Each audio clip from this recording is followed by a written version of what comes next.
नमस्कार दोस्तों, आज की वीडियो में हम माइक्रोसॉफ्ट के बारे में जानेंगे। माइक्रोसॉफ्ट दुनिया की सबसे बड़ी और प्रभावशाली टेक्नोलॉजी कंपनियों में से एक है। एक छोटे से सॉफ्टवेयर बिजनेस से स्टार्ट होने वाली माइक्रोसॉफ्ट कंपनी ने कैसे पूरे मार्केट पे अपना कब्जा बना लिया, आज हम उसके बारे में जानेंगे। Microsoft Windows and Microsoft office के बारे में तो सब लोग जानते ही होंगे, पर क्या आपको पता है कि 1998 में माइक्रोसॉफ्ट पे अपने कंपटीशन को इलीगल तरीके से ख़त्म करने के लिए केस हो गया था, और वो केस अगले 20 सालों तक चलता रहा, जो कि टेक्नोलॉजी कंपनीज पे होने वाले केसेस में सबसे फेमस केस बना। पर इतने सालों के बाद आज भी माइक्रोसॉफ्ट अपने कंपटीशन को ख़त्म करे जा रहा है, और वो भी सबकी आंखों के सामने। अब सवाल ये है कि माइक्रोसॉफ्ट अपने कंपटीशन को कैसे ख़त्म कर रहा है। माइक्रोसॉफ्ट की ऐसी क्या बिजनेस स्ट्रैटेजी रही जिसने उसको एक इतनी बड़ी कंपनी में बदल दिया, एंड माइक्रोसॉफ्ट की केस स्टडी से हम लोग क्या कुछ सीख सकते हैं। इन सभी सवालों के जवाब के लिए इस वीडियो को एंड तक ज़रूर देखें, और अगर अभी तक आपने हमारे चैनल को सब्सक्राइब नहीं किया है तो तुरंत सब्सक्राइब बटन को दबा दीजिए। तो ये स्टोरी स्टार्ट होती है 1994 में। अमेरिका में अभी ही कंप्यूटर रिवॉल्यूशन शुरू हुआ है। ये वो समय है जब बड़ी बड़ी मल्टीनेशनल कंपनीज ने इस बात को मान लिया है कि कंप्यूटर एक बहुत ही ज़्यादा पावरफुल डिवाइस है, जिससे कि वो अपनी कंपनीज की प्रोडक्टिविटी को बहुत ज़्यादा बढ़ा सकते हैं। इन कंपनीज ने ऑलरेडी हज़ारों कंप्यूटर्स अपने ऑफिसेज में लगाने स्टार्ट कर दिए हैं, और इन कंप्यूटर्स से उन कंपनीज को बहुत ज़्यादा फ़ायदा होने लगा है। और हम लोग ये बात मान सकते हैं कि कंप्यूटर इन कंपनीज के लिए बहुत ज़रूरी प्रोडक्ट बन चुका है। कंप्यूटर इंडस्ट्री में 1994 के पहले की कहानी मैं आपको एक बार जल्दी से बता देता हूँ। तो सबसे पहले 1981 में IBM ने एक कंप्यूटर लॉन्च किया। इसमें माइक्रोसॉफ्ट का 16 बिट का ऑपरेटिंग सिस्टम था, जिसका नाम था MS-DOS 1। इससे माइक्रोसॉफ्ट को बहुत ज़्यादा प्रॉफिट हुआ, और 1985 आते आते माइक्रोसॉफ्ट का रेवेन्यू हर साल का $140 मिलियन के अराउंड था। फिर 1986 में माइक्रोसॉफ्ट का स्टॉक पब्लिक हो गया, और उसके बाद बिल गेट्स 1987 तक यंगेस्ट बिलियनर बन चुके थे। 1989 में माइक्रोसॉफ्ट ऑफिस एप्लीकेशन लॉन्च हुए, जो कि फिर इंडस्ट्री में स्टैंडर्ड बन गए। फिर 1990 में माइक्रोसॉफ्ट ने विंडोज़ 3 लॉन्च किया।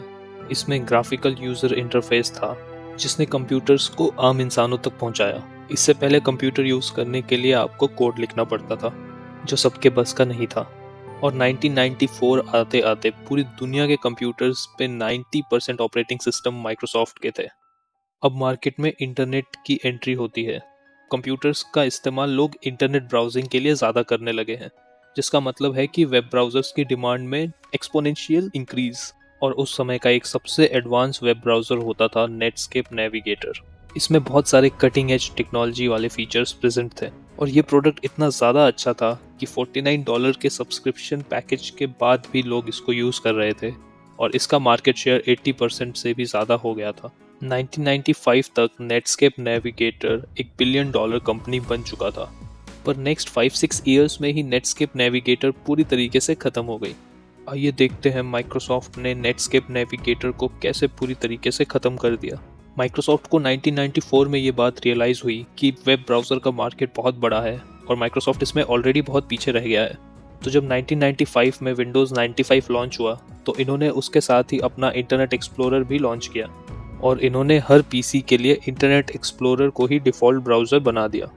इन्होंने नेटस्केप नेविगेटर के फीचर्स पे डायरेक्ट अटैक करने वाले फीचर्स को इंटरनेट एक्सप्लोरर में डालना शुरू किया, जैसे कि माइक्रोसॉफ्ट ऑफिस की फाइल्स आप नेटस्केप नेविगेटर से डाउनलोड ही ना कर पाएँ।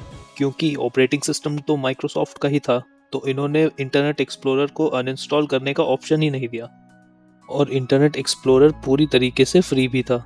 नतीजा, धीरे धीरे लोग इंटरनेट एक्सप्लोरर यूज़ करने लग गए, और नेटस्केप नेविगेटर पूरी तरीके से मार्केट में ख़त्म हो गया। ईयर 2000 आते आते इंटरनेट एक्सप्लोरर के पास वेब ब्राउजिंग मार्केट का 95% शेयर था।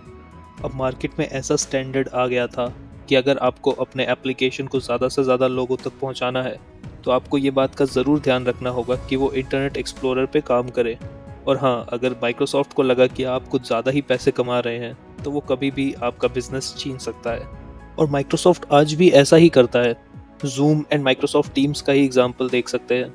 जैसे ही जूम के कस्टमर्स बढ़ते चले गए, माइक्रोसॉफ्ट ने अपना माइक्रोसॉफ्ट टीम्स लॉन्च कर दिया, और ऑपरेटिंग सिस्टम के साथ डायरेक्टली इसको इंस्टॉल भी कर दिया। यूज़र्स को तो पता भी नहीं चलता है, और अचानक से विंडोज़ का एक अपडेट आता है जिसमें नए नए सॉफ्टवेयर्स इंस्टॉल हो जाते हैं। अब क्योंकि हम लोग already Microsoft Word, Microsoft Excel जैसे एप्लीकेशंस को यूज़ करते हैं, तो हमारे लिए माइक्रोसॉफ्ट टीम्स पे डायरेक्टली उनको शेयर करना ज़्यादा आसान बना दिया जाता है। वहीं अगर आपको ये फाइल्स जूम पे शेयर करनी हो तो आपको कुछ एक्स्ट्रा स्टेप्स करने पड़ेंगे और कस्टमर अपनी आसानी देखकर माइक्रोसॉफ्ट टीम्स को ही यूज़ करने लग जाता है। और इसी तरीके से माइक्रोसॉफ्ट अपने नए एप्लीकेशंस के लिए कस्टमर्स को हासिल करता है। माइक्रोसॉफ्ट की इस स्टोरी से हम लोगों को क्या कुछ सीखने को मिलता है? क्या आप लोगों ने इस बात पे ध्यान दिया कि माइक्रोसॉफ्ट की सारी स्ट्रैटेजीज़ के बाद भी गूगल क्रोम सबसे बड़ा वेब ब्राउज़र बन के सामने आया और फेसबुक, व्हाट्सएप जैसे बड़े बड़े सॉफ्टवेयर्स को भी माइक्रोसॉफ्ट नहीं रोक पाया? तो ये देख के ऐसा लगता है कि जहां माइक्रोसॉफ्ट अपने कंपटीशन को ख़त्म करने में ही लगा रह गया, वहीं गूगल एंड फेसबुक जैसी companies social media and mobile revolutions को समझकर आगे बढ़ गईं। तो इससे हमें ये सीख मिलती है कि जहां गुड कंपनीज अपने कंपटीशन पे ही सारा फोकस कर देती हैं, वहीं ग्रेट कंपनीज अपने कस्टमर और मार्केट ट्रेंड्स पे ध्यान देती हैं। और दूसरी बात, आप कितने भी ज़्यादा पावरफुल हो, पर अगर आपका प्रोडक्ट दमदार नहीं है तो आपको मिली सक्सेस ज़्यादा दिन नहीं रहेगी। और इसका सबसे बड़ा एग्जाम्पल इंटरनेट एक्सप्लोरर है।